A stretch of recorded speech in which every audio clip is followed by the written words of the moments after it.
In this next video, Melissa McNaughton-Smith, who was the very first Living Learning coordinator and was at one point the manager for Living Learning, is now going to tell you about the Living Learning model and how all of the pieces fit in at UW. So right now we're looking at the model, the Living Learning model, and how one way that we can use to classify learning. So you'll see there's 4 parts to the model. There's these 3 main parts: academic learning, experiential learning, and then community learning. So let's take a closer look at academic learning. This is learning that we normally think of as scholarly and intellectual. So probably what we think of when we first think of learning. And it's that kind of learning that, course concepts, keywords, equations, and formulas. So a lot of that hard skills or technical knowledge. Research methods, presentation skills might fall under this category as well.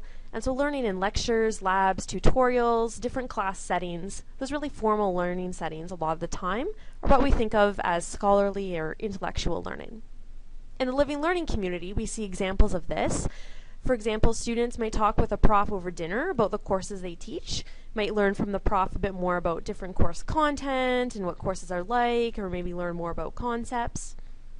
When you do the student success plans with students in your community, you'll be talking about setting those academic goals, so that's definitely related to that scholarly learning. You might be asking peer leaders, students might ask peer leaders, so you, about different majors or different classes you've taken or specializations or things like that. So again, it's very related to that academic learning experience. And then different things, attending a study session program. Maybe you take your students to a study for success session that's happening in residence. Maybe you help your students organize their own study group. Again, that falls under the academic learning. And then if we zoom out a bit here, we move to experiential learning. And so career and professional types of learning is what falls under this part of the model. So of course at Waterloo, one of the examples that we draw upon often is the learning that happens on a co-op term. So for those of you who are returning from a co-op term, you know that you had a lot of learning about how to be a professional, how to operate in the workplace. So that's experiential learning. You've learned it by doing it, by having that work experience. Co-op's just one way we can get experiential learning. We also have experiences in student leadership positions. So by being a peer leader, that's an experience. You're going to pick up some experiential learning. There's also a lot of different opportunities, whether it's summer jobs, on-campus jobs, even volunteering or other leadership positions could be that experiential learning. So you're really putting those skills into use. Students might get experiential learning opportunities by talking with a faculty member or an upper year student about their career experiences, so hearing about the experiential learning of others. If we move over to the community side, so that's where we see social, cultural, and civic learning. So that's really the learning of how do you interact with other people? How do you be a member of a community or a member of society at large? So some examples that we might see on campus, getting involved in campus clubs, maybe doing things like volunteering. So, that's helping society, giving back to others, benefiting.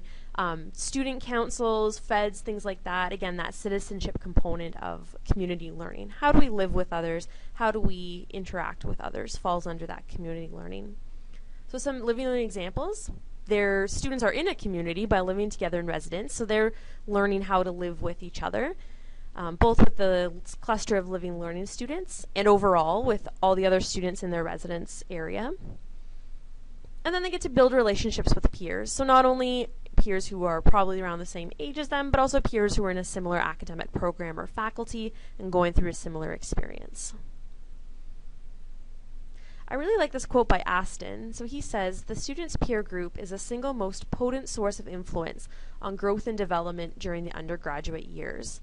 So this is really explains, or is part of the reason why we have a living learning community, and that we think there's benefit to students living together in residence, because their peer group is so influential that we're providing them with that opportunity to positively grow and influence and development each other during this first year experience.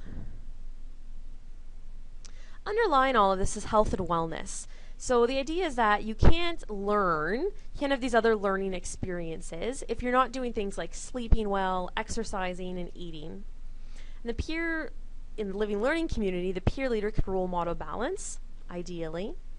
There's also some questions on the student success plan about non-academic goals.